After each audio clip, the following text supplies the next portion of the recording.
and US counterparts in Germany. Connie Kim has the details.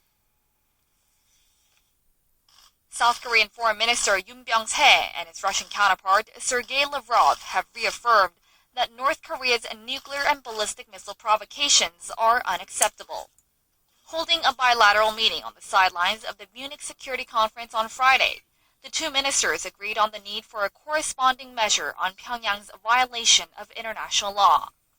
Yoon and Lavrov were also on the same page on strengthening cooperation to speed up the UN Security Council resolution on North Korea that's currently in the works.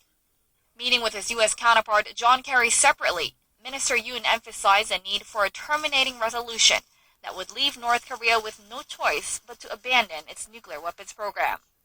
Kerry said the 5 members of the 6-party nuclear talks, excluding North Korea, should continue cooperation to show the international community is resolute on Pyongyang's nuclear issue.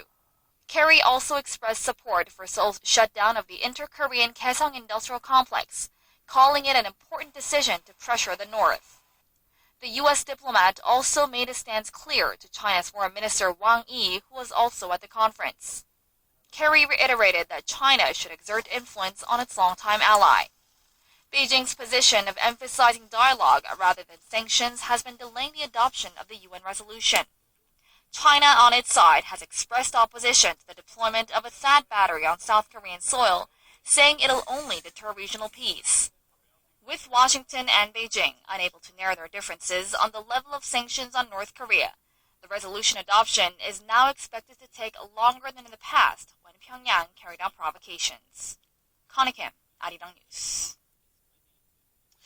Now, South Korea is not expected to receive roughly $2.5 billion in outstanding loans and interest payments from North Korea as ties between the two Koreas have turned so icy. Seoul's Finance Ministry and the Export-Import Bank of Korea said the direct and indirect loans were extended to Pyongyang to build roads and railways and were also in the form of food and raw materials. The last time North Korea paid South Korea some back was in 2008 when Pyongyang sent 1,000 tons of iron worth $2.4 million. North Korea has not since replied to Seoul's calls to pay back the overdue loans and interest.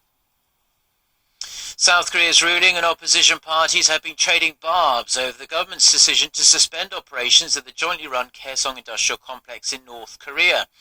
A spokesperson for the ruling Saenuri Party says the move was necessary to safeguard national security in the face of mounting provocations by Pyongyang. The party added that the closure might encourage North Korea to change its ways. Now, the main opposition Minju Party says the decision was counterproductive and harmful to long-term cross-border relations.